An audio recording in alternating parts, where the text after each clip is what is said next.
Good evening, my dear listeners, and welcome back to Sophia's Enchanted Evenings, where every story we share is woven with warmth and wonder. It's always such a joy to have you with me tonight, here in the Storyteller's Garden, a place where the magic of love and beauty linger in every corner, waiting to be discovered by those with hearts open enough to listen. As we settle into tonight's tale, I invite you to let go of the world outside, to leave behind your worries and take a deep, calming breath. Picture yourself in the stillness of winter, wrapped in the softest of blankets, with the quiet crunch of snow beneath your feet and the crisp, clean air filling your lungs.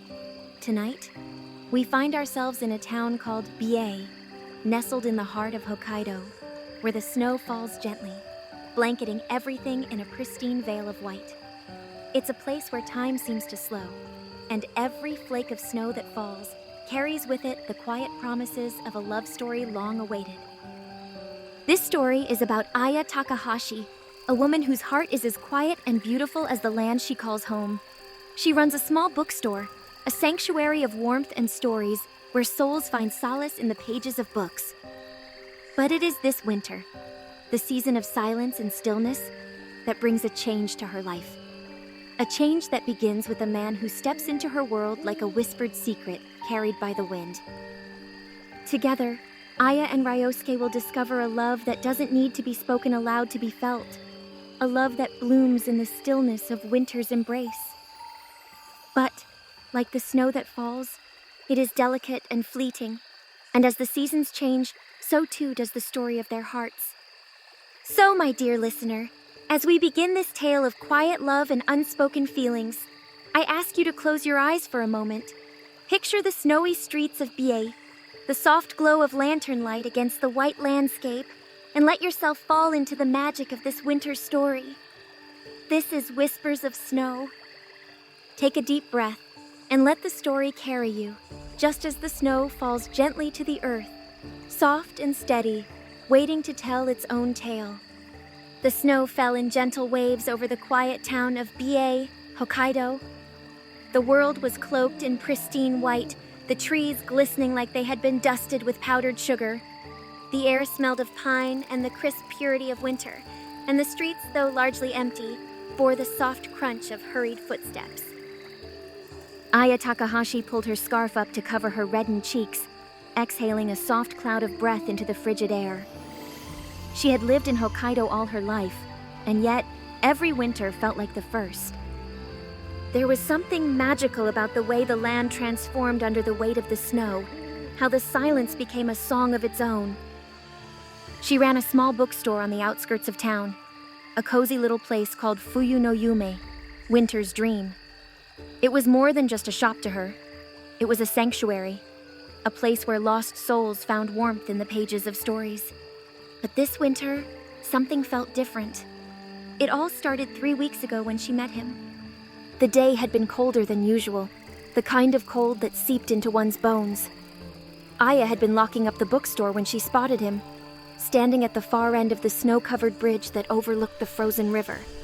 He was tall, dressed in a dark wool coat, his gloved hands tucked into his pockets.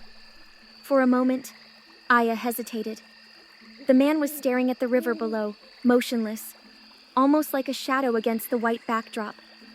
Something about him pulled at her, an inexplicable feeling of recognition despite never having seen him before.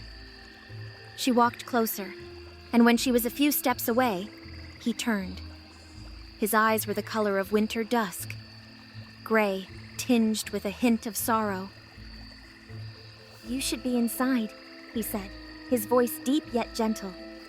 Aya tilted her head. "So should you." A small smile ghosted his lips. "I suppose you're right." She glanced at the river, its surface frozen solid. "Are you visiting?" "Yes," he said after a pause. "I'm Ryosuke." "Aya," she replied, offering a small nod. Silence settled between them, but it wasn't uncomfortable. Instead, it felt like something waiting to be unraveled. "Would you like to come in for some tea?" she asked on impulse. "My bookstore is just down the road." For a moment, he seemed as though he might refuse. Then, after another glance at the frozen river, he nodded. I'd like that. From that night on, Ryosuke became a frequent visitor to Fuyu no Yume. Aya learned that he was from Tokyo, an artist who had come to Hokkaido searching for inspiration. He painted landscapes, but recently he had struggled to capture what he truly wanted. I used to think I understood winter, he told her one evening, his hands wrapped around a steaming cup of tea. But here, it's different. It's not just cold, it's alive. Aya smiled. That's because winter in Hokkaido isn't just a season. It's a story. She watched as his eyes flickered with something unreadable. And what story would you tell? He asked. She hesitated before answering. A love story, she said finally. Not the grand, dramatic kind, just a quiet love, the kind that grows in silence like snow falling in the night. Ryosuke didn't respond right away, but she saw the way his fingers tightened slightly around his cup. And so, the days passed. Ryosuke would arrive in the evenings, just as the sun dipped behind the mountains, and he and Aya would talk. Sometimes about books, sometimes about art, sometimes about nothing at all. Aya found herself looking forward to those moments, the way his voice filled the empty corners of her shop, the way his laughter melted the chill in the air. And slowly, quietly, something changed. One night, as they stood outside the bookstore, watching the snow fall, Ryosuke reached out, catching a snowflake in his gloved hand. I think I finally understand, he murmured. Aya glanced at him. Understand what? The kind of love story you meant, he said, turning to face her fully. His breath was visible in the cold, but his eyes were warm. The quiet kind, the kind that doesn't need to be spoken to be real. Aya's heart stilled. For the first time in years, she felt something fragile and beautiful stir inside her, like the first bloom of spring beneath layers of ice. She wanted to tell him she felt it too, that his presence had become something more than just company on cold nights, that she had begun to search for him in the quiet spaces of her day, as if he had left an imprint she could not erase. But before she could speak, he exhaled softly and smiled. I leave in 2 weeks. The words fell like ice cracking over a frozen lake. Aya's breath hitched. Oh. He turned his gaze back to the snow. I have an exhibition in Tokyo. I need to go back. She nodded, willing her voice to remain steady. That's wonderful. I'm happy for you. And she was. But it didn't stop the ache that settled in her chest. The day before Ryosuke left, he arrived at the bookstore with a wrapped canvas in his hands. For you, he said, placing it gently on the counter. Aya hesitated before unwrapping it. What she saw stole her breath. It was a painting of Fuyu no Yume, but it wasn't just a building. It was bathed in the golden glow of lantern light, snowflakes swirling around it like whispered secrets. And standing in front of the shop, painted with such delicate detail, was a woman with dark hair wrapped in a scarf, her expression soft, as though caught in a moment of waiting.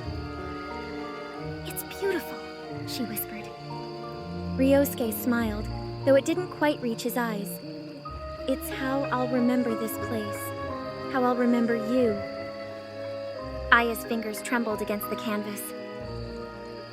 Ryosuke, but he shook his head. You don't have to say anything. And just like that, he was gone. Winter melted into spring, but the ache in Aya's heart did not fade. She kept his painting in the store, hanging where the lantern light could touch it. Customers often admired it, but no one knew the story behind it. Months passed, and one evening, as Aya was closing up, she heard the sound of footsteps crunching in the snow outside. Her heart stuttered. She turned, and there he was. Ryosuke stood just beyond the threshold, snowflakes clinging to his coat, his breath visible in the cold air. "You're back," she whispered. His smile was soft, hesitant. "I realized something." "What?" He took a step closer.